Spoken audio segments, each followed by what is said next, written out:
Welcome back to Riyas vlogs. ഞാനിപ്പോൾ നാട്ടിലാണുള്ളത്. ഞങ്ങളിവിടെ രാമനാട്ടുകര ഒരു പരിഹാരപുര ക്ഷേത്രമുണ്ട്. അവിടെ ഇപ്പോൾ തൈപ്പൂയ മഹോത്സവം നടക്കുകയാണ്. 7 ദിവസത്തെ പരിപാടിയാണ്. അപ്പോൾ ഇന്നലെ സ്റ്റാർട്ട് ചെയ്തു. അപ്പോൾ ഇന്നലെ പോകാൻ പറ്റിയില്ല. ഇന്നാണ് അവിടെ കൊടിയേറ്റം നടക്കുന്നത്. അപ്പോൾ ഞങ്ങൾ അത് കാണാൻ വേണ്ടി പോവാണ്. അപ്പോൾ അവിടെയുള്ള ചെറിയ ചെറിയ കാഴ്ചകൾ, കൊടിയേറ്റം നടക്കുന്നത്.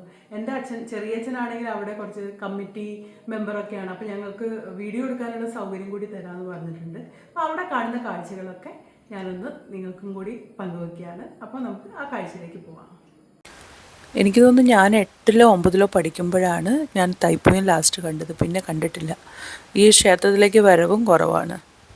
പിന്നെ നമുക്കൊക്കെ ഉള്ളൊരു സ്വഭാവം, നമ്മൾ കേരളത്തിലേക്ക് വല്ലപ്പോഴാണ് വരുന്നതെന്ന് വെച്ചാൽ നമ്മുടെ വീട്ടിൽ നമ്മൾ ജനിച്ചു വളർന്നപ്പോൾ തൊട്ട് കണ്ട ക്ഷേത്രങ്ങളിൽ പോകാനല്ല നോക്കുക. പകരം കുറച്ച് ദൂരെയുള്ള ഫേമസ് ആയ ക്ഷേത്രങ്ങളിലേക്ക് പോകാനാണ് നോക്കുക.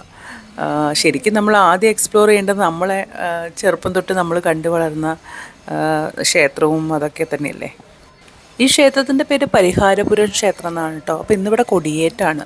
ഉത്സവത്തിന് മുന്നേയുള്ള കൊടിയേറ്റം നടക്കുകയാണ്. 3-4 ദിവസത്തെ പരിപാടികളൊക്കെ ഉണ്ട്. അപ്പം എനിക്ക് തോന്നുന്നു ഞാൻ ആദ്യമായിട്ട് ഈ കൊടിയേറ്റം കാണുന്നത് തന്നെ. തൈപ്പൂയം ആഘോഷിക്കുന്നത് മകരമാസത്തിലെ പൂയം നക്ഷത്രത്തിലാണ്. തൈപ്പൂയം സുബ്രഹ്മണ്യസ്വാമിയുടെ പിറന്നാളെന്നുള്ള വിശ്വാസമുണ്ട്. പിന്നെ സുബ്രഹ്മണ്യസ്വാമി താരകാസുരനെ യുദ്ധത്തിൽ വധിച്ച് വിജയം കൈവരിച്ച ദിവസമാണെന്നും പറയപ്പെടുന്നുണ്ട്. അതേസമയം സുബ്രഹ്മണ്യൻ്റെ വിവാഹസുദിനാണ് തൈപ്പൂയം എന്നും പറയപ്പെടുന്നുണ്ട്. അമ്പലത്തിലെ ഉത്സവം എന്നൊക്കെ പറഞ്ഞാൽ പണ്ട് ഒരുപാട് ആൾക്കാർ കാണുമായിരുന്നു. പക്ഷേ ഇപ്പം സീരിയൽ കാണുന്ന കാരണമൊക്കെ കൊണ്ടാന്ന് തോന്നുന്നു ഇപ്പോൾ ആളുകളൊക്കെ വളരെ കുറവാണ്. പ്രത്യേകിച്ച് സന്ധ്യാസമയത്ത് കുറച്ച് ലേറ്റായി കഴിഞ്ഞാൽ ആൾക്കാരൊക്കെ വരും. അപ്പോൾ എല്ലാവരും അക്ഷമരായിട്ട് കാത്തിരിക്കുക കേട്ടോ. ഞാനും എന്താ വെച്ചാൽ ഞാൻ ഈ ഫസ്റ്റ് ടൈമാണ് ഈ കൊടിയേറ്റം കാണുന്നത്.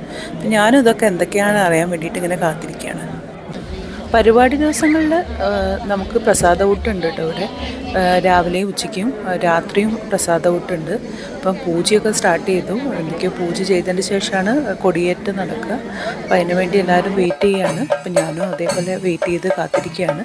അപ്പോൾ എല്ലാ ദിവസവും ഞാനിവിടെ വരണം എന്നാണ് വിചാരിക്കുന്നത്. മാക്സിമം ഉത്സവത്തിൻ്റെ എല്ലാ ദിവസവും വന്ന് വീഡിയോസ് എടുക്കണം എന്നാണ്. എടുക്കുകയാണെങ്കിൽ ഞാൻ എന്തായാലും നിങ്ങൾക്ക് കാണിച്ചു തരാം.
രാമനാട്ടുകര ശ്രീ പരിഹാരപുരം സുബ്രഹ്മണ്യ ക്ഷേത്രത്തിലെ ഈ വർഷത്തെ തൈപ്പൂയ മഹോത്സവം ജനുവരി 28 തുടങ്ങി ഫെബ്രുവരി 3 വരെയാണ്. ഫെബ്രുവരി 1-ാം തീയതിയാണ് തൈപ്പൂയ മഹോത്സവം. അന്ന് ആന, കാവടിയാട്ടം, അതുപോലെ തന്നെ പഞ്ചവാദ്യം ഇതിനോടുകൂടിയുള്ള നഗരപ്രദക്ഷിണം ഉണ്ടായിരിക്കുന്നതാണ്. പിറ്റേ ദിവസം രാവിലെ തന്നെ ഞങ്ങൾ അമ്പലത്തിലേക്ക് പുറപ്പെട്ടു. ഇന്ന് ADGP ശ്രീ സാറിൻ്റെ ഒരു പ്രഭാഷണമുണ്ട്. അപ്പം അദ്ദേഹം വരുന്നതിന് മുന്നേ തന്നെ അമ്പലത്തിലെത്തണം.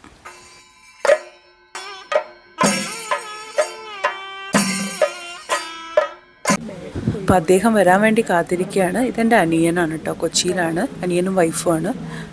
ഇവർ ശ്രീ സാറിൻ്റെ തൊട്ടടുത്ത് തന്നെ അപ്പാർട്ട്മെൻറ്റിലാണ് താമസിക്കുന്നത്.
ഇത് ഈ അമ്പലത്തിൻ്റെ കമ്മിറ്റി മെമ്പേഴ്സെല്ലാണ്. എല്ലാവരും വന്നിട്ടില്ല, എന്നാലും ഉള്ള ആൾക്കാരെ വെച്ചിട്ട് ഞാനൊരു വീഡിയോ എടുത്തു. ഭക്തജനങ്ങളെ, നമ്മുടെ വിശിഷ്ട അതിഥി ക്ഷേത്രത്തിലെ പ്രാർത്ഥനയ്ക്ക് ശേഷം ഉപദേവന്മാരെ തൊഴുത് പ്രദക്ഷിണം വെച്ച് ഈ വേദിയിലേക്ക് എത്തിച്ചേരുകയാണ്. എല്ലാ ഭക്തജനങ്ങളും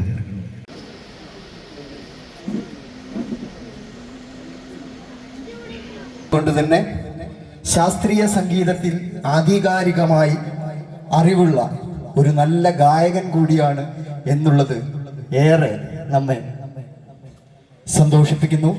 കൂടാതെ പ്രിയമുള്ളവരെ, ഈ പ്രബന്ധത്തിന് വിലയില്ല. നിർമ്മല ഭക്തിക്കപ്പുറത്തേക്ക് ഭഗവാന് വേറൊന്നും ആവശ്യമില്ല. ബാക്കി നിങ്ങൾക്ക് എന്തെങ്കിലും വിവരമൊക്കെ ഉണ്ടെങ്കിൽ ആർക്കെങ്കിലും പറഞ്ഞു കൊടുക്കാനൊക്കെ ഉപകാരപ്പെടുമെങ്കിൽ ആയിക്കോട്ടെ, വിരോധമില്ല. പക്ഷെ അത് വലിയ ഊറ്റമായിട്ട് കൊണ്ടു നടന്നാൽ നിങ്ങളുടെ പതനം. അപ്പൊ ഞാൻ ഇനിയും ദീർഘിപ്പിക്കുന്നില്ല. ഏകദേശം എനിക്ക് അനുവദിച്ചിരിക്കുന്ന സമയം പൂർത്തീകരിക്കാറായി. ഇത്രയും നേരം ഒരു പോലീസുകാരനെ ഇത്രയും ക്ഷമയോടുകൂടി കാത്തിരുന്ന് കേട്ടാൽ നിങ്ങൾക്ക് എല്ലാവർക്കും പോലീസ് സേനയുടെ പേരിലുള്ള എൻ്റെ നന്ദി ഞാൻ അറിയിക്കുകയാണ്. കാരണം പോലീസുകാരെ സാധാരണ ഈ സാംസ്കാരിക പ്രവർത്തകർക്കൊന്നും ആരും വിളിക്കാറില്ല. അത് കഴിഞ്ഞ് എന്തെങ്കിലും അലമ്പുണ്ടാകുമ്പോൾ തീർക്കാൻ മാത്രമേ ഞങ്ങൾ വിളിക്കാറുള്ളൂ.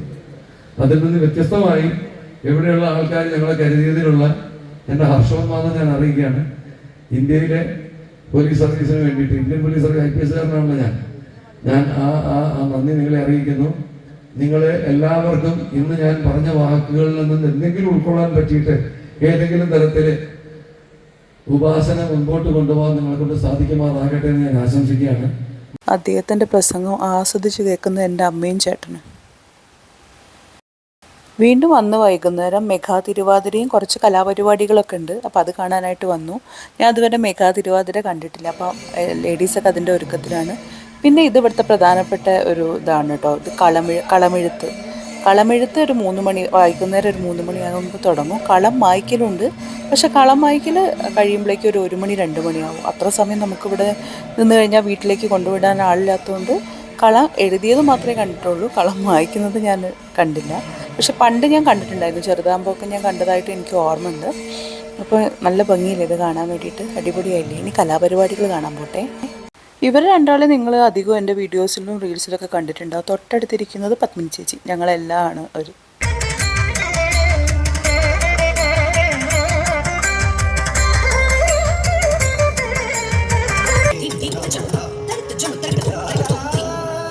ഈ ഡാൻസിൽ എൻ്റെ അനിയൻ്റെ മോള് ഡാൻസ് കളിക്കുന്നുണ്ട് കേട്ടോ. ഞങ്ങൾ ദേവൂട്ടി നന്നായിട്ട് അവൾ കളിച്ചു. രണ്ടാമത് നിൽക്കുന്ന ആളാണ്. പാട്ട് ഞാൻ സ്പീഡാക്കിയതാണ്. ന്യൂ കോപ്പിറൈറ്റ് ഇഷ്യൂ വരുന്നു. ഇതാണ് കേട്ടോ അവരുടെ ടീച്ചർ. ഇവളും ഞങ്ങളുടെ റിലേറ്റീവ് തന്നെയാണ്, മിതു. ഇവളും നല്ല ഡാൻസറാണ്. കുട്ടികളൊക്കെ ഡാൻസ് കളിക്കുമ്പോൾ വളരെ സന്തോഷം തോന്നി. ഇപ്പോഴും ആ ഡാൻസൊക്കെ അവർ സമയം കണ്ടെത്തി പ്രാക്ടീസ് ചെയ്ത് കളിക്കുന്നുണ്ടല്ലോ. അത് വളരെ സന്തോഷം തോന്നി. കുഞ്ഞു മക്കളെ കളിയൊക്കെ ഉണ്ടായിരുന്നു. അതിഗംഭീരമായിരുന്നു കേട്ടോ. കുറേ സമയം പോയത് അറിഞ്ഞില്ല. കുറേ സമയം ഇരുന്നു. പരിപാടികളൊക്കെ കണ്ട് വീട്ടിലേക്ക് പോകാൻ നോക്കുമ്പോൾ ഇത് കണ്ടത് ഇതെന്ത് ആചാരമാണെന്ന് അറിയില്ല. അങ്ങനെ പ്രദക്ഷിണം വയ്ക്കുന്നുണ്ട് താലപ്പൊലിയൊക്കെ ആയിട്ട്. കോമരമൊക്കെ ഉണ്ട്. കുറച്ച് സമയം അതും കണ്ടിരുന്നു.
താലപ്പൊലിയുടെ ഒരുക്കങ്ങളൊക്കെ നടക്കുന്നത് എൻ്റെ ചെറിയച്ഛൻ്റെ വീട്ടിൽ വെച്ചിട്ടാണ് കേട്ടോ. ഇതാണ് എൻ്റെ ചെറിയച്ഛൻ. അപ്പോൾ ഇവിടെ നിന്ന് കാവടിയാട്ടക്കാരൊക്കെ ഒരുങ്ങി അത് കഴിഞ്ഞിട്ട് മെയിൻ റോഡിലേക്ക് ഇറങ്ങിയിട്ട് പിന്നെ താലപ്പൊലിയൊക്കെ ആയിട്ട് ഘോഷയാത്ര ഈ ടൗണിലൊക്കെ ഇങ്ങനെ ചുറ്റിക്കറങ്ങി ലാസ്റ്റ് അമ്പലത്തിലെത്തും. അപ്പോൾ അതിന് വേണ്ടിയിട്ടുള്ള ഒരുക്കമാണ്. ഇത് കഴിഞ്ഞിട്ടാണ് ഇവർ റോഡിലേക്ക് ഇറങ്ങുക.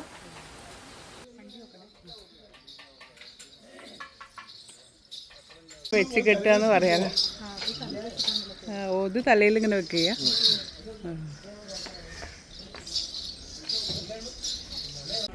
താലപ്പൊലിക്ക് റെഡിയായിട്ട് സ്ത്രീകളൊക്കെ ഒരേ കളർ ഡ്രസ്സ് ഇട്ടിട്ട് ഇങ്ങനെ റോഡിൽ നിൽക്കുന്നുണ്ട്. പക്ഷെ ബ്ലോക്കൊന്നും വരാതെ ഒരു സൈഡിലേക്കാണ് കേട്ടോ. ഇത് ഇങ്ങനെ കറങ്ങി ഫുള്ള് ടൗണ് കറങ്ങിയിട്ട് നേരെ അമ്പലത്തിലേക്ക്. നല്ല ഭംഗിയുണ്ട് കാണാൻ, എല്ലാവരും ഒരേ കളർ ഡ്രസ്സ് ചെയ്തിട്ട്.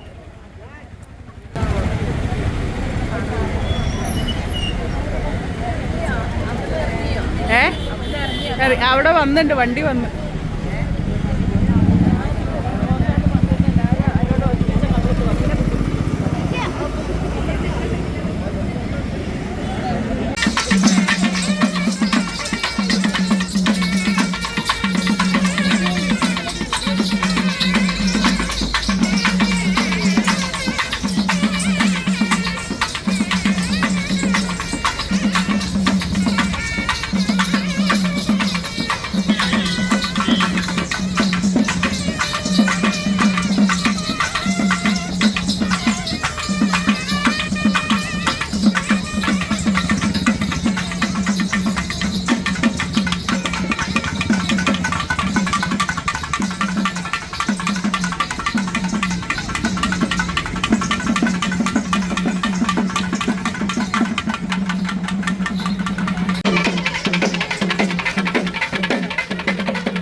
ഇത് ലാസ്റ്റ് ഡേ ആണ് കേട്ടോ. ഇന്ന് രാവിലെ തന്നെ ഭഗവാനെ പിന്നെ അമ്പലക്കുളത്തിൽ കൊണ്ടുപോയിട്ട് ഇങ്ങനെ കുളിപ്പിക്കുന്ന ഒരു പരിപാടിയൊക്കെ ഉണ്ട്. എന്താ അതിന് പറയാമെന്നൊന്നും എനിക്കറിയില്ല.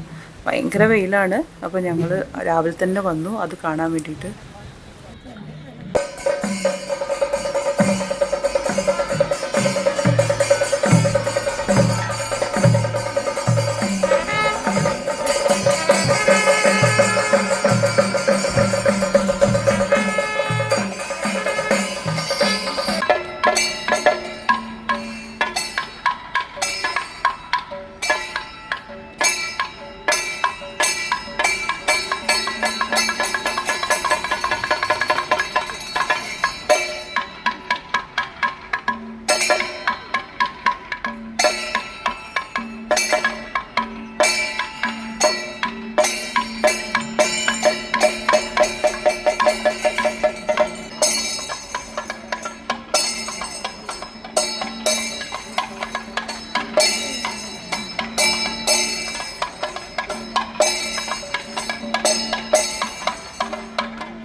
ചടങ്ങുകൾ കഴിഞ്ഞ ശേഷം പിന്നെ നട അടയ്ക്കും. അത് കഴിഞ്ഞിട്ട് നമ്മൾ ഭഗവാനെ തൊഴണം.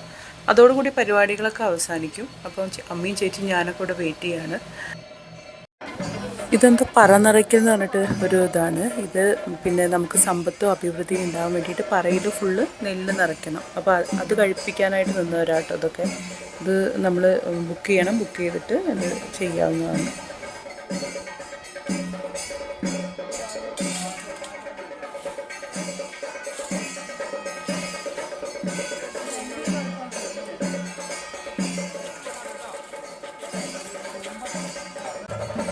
അങ്ങനെ കൊടി ഇറങ്ങുകയാണ്. കൊടിയേറ്റവും കണ്ട് കൊടി ഇറക്കുന്നതും കണ്ട് ഇതോടുകൂടി നമ്മുടെ ഉത്സവം അവസാനിക്കുകയാണ്. അപ്പോൾ ഇത് കഴിഞ്ഞ് നമ്മൾ ഉച്ചഭക്ഷണത്തിന് ക്യൂ നിൽക്കണം. ഉച്ചഭക്ഷണത്തിന് ക്യൂ നിന്ന് കഴിച്ചതിന് ശേഷം എല്ലാവർക്കും വീട്ടിലേക്ക് പോവാം. അതോടുകൂടി അമ്പലപരിപാടി കഴിഞ്ഞു. ലാസ്റ്റ് ഡേ ആയതുകൊണ്ട് അമ്പലത്തിന് നല്ല തിരക്കുണ്ടായിരുന്നു കേട്ടോ. ഒരുപാട് ആൾക്കാർ ക്യൂ നിന്നിട്ട് വേണം നമ്മൾ അവിടെ, ഇത് ഫുഡ് കൊടുക്കുന്ന സ്ഥലമാണ്, ഇവിടേക്ക് കയറാൻ വേണ്ടിയിട്ട്. ഇപ്പം സദ്യ ഇലയിലൊന്നുമല്ല, പ്ലേറ്റിലാണ്. അത് മാത്രമേ ഒരു കുറവായിട്ട് എനിക്ക് തോന്നിയുള്ളൂ. അത് സദ്യ ഇലയിൽ വിളമ്പുമ്പോഴേക്ക് ആൾക്കാർ കൂടുതൽ വേണം സർവീസ് ചെയ്യാമെന്ന് പറഞ്ഞു. പക്ഷേ അത് മാത്രം മിസ് ചെയ്തു. അപ്പം ഞാൻ വളരെ ഹാപ്പിയാണ്. ഞാൻ പെട്ടെന്ന് നാട്ടിലേക്ക് തിരിച്ചു പോകേണ്ട ആളായിരുന്നു. പക്ഷേ ഇവർ എൻ്റെ ചേച്ചിയും ചെറിയച്ഛനും നിർബന്ധിച്ചുകൊണ്ടാണ് ഈ ഉത്സവം കൂടാൻ പറ്റിയത്. എത്രയോ ഞാൻ ചെറുപ്പത്തിൽ കണ്ട ഒരു ഉത്സവമാണ്. ഇപ്പോഴാണ് പിന്നെ രണ്ടാമതും കാണുന്നത്. ഞാൻ വളരെ വളരെ ഹാപ്പിയായി. നമ്മളെ പഴയ കാലത്തിലേക്ക് തിരിച്ചു പോയ പോലൊരു സന്തോഷമായിരുന്നു അമ്പലങ്ങളിലൊക്കെ പോയപ്പം. അപ്പോൾ ഈ ഉത്സവത്തിൻ്റെ വീഡിയോ ഇവിടെ അവസാനിക്കുകയാണ്. അടുത്ത വീഡിയോ വരേക്കും എല്ലാവർക്കും ബൈ.